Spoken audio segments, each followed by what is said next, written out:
ಇನ್ನೊಂದು ಕೋಲನ ಇನ್ನೊಂದು ಕೋಲನ ಇನ್ನೊಂದು ಕೋಲ सावन के सुमारी कबे दुल्हा मिली सरकारी ಇನ್ನೊಂದು ಕೋಲ सावन के सुमारी कबे दुल्हा मिली सरकारी बेल पतरिया भांगे धातुरा तू चढ़ाई हो सुना अब की बारी ಇನ್ನೊಂದು ಕೋಲನ ಇನ್ನೊಂದು ಕೋಲ सावन के सुमारी कबे सहिया मिली सरकारी ಇನ್ನೊಂದು ಕೋಲ सावन के सुमारी कबे पियावा मिली सरकारी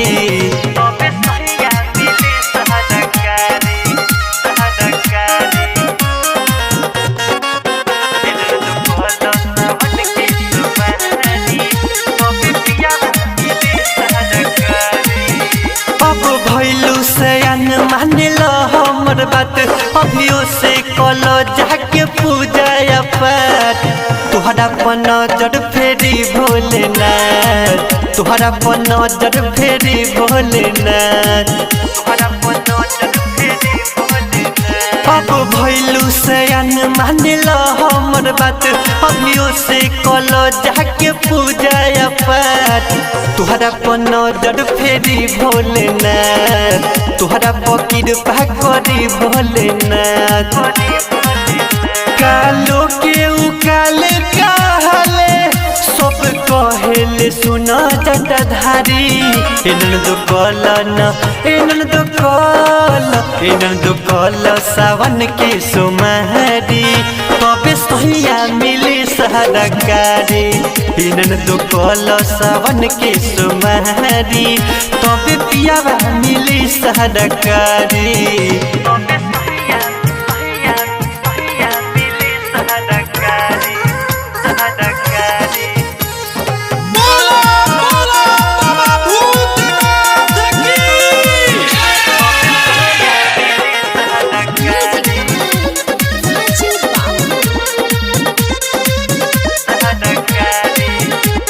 सहतनन दो तू अब की सह बिना खैले पीले उपवास तू रह मन में बाबा तुझे बाबा से कह दिल में बाबा तुझे बाबा से कह मन में बाबा तुझे बाबा से कह हाँ सब सहतनन दो तू अब की सह बिना खैले पीले उपवास तू रह मन में बाबा तुझे बाबा से कह दिल में बाबा तुझे बाबा से कह के राजू आराम दे दीवाना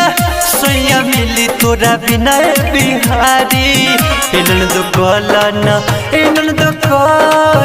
ಇನ್ನೊಂದು ಕೋಲ सावन के सुमारी कबे सहिया मिली सरकारी ಇನ್ನೊಂದು ಕೋಲ सावन के सुमारी कबे पियावा मिली सरकारी देव रिकॉर्डिंग स्टूडियो मनियारी बाजार।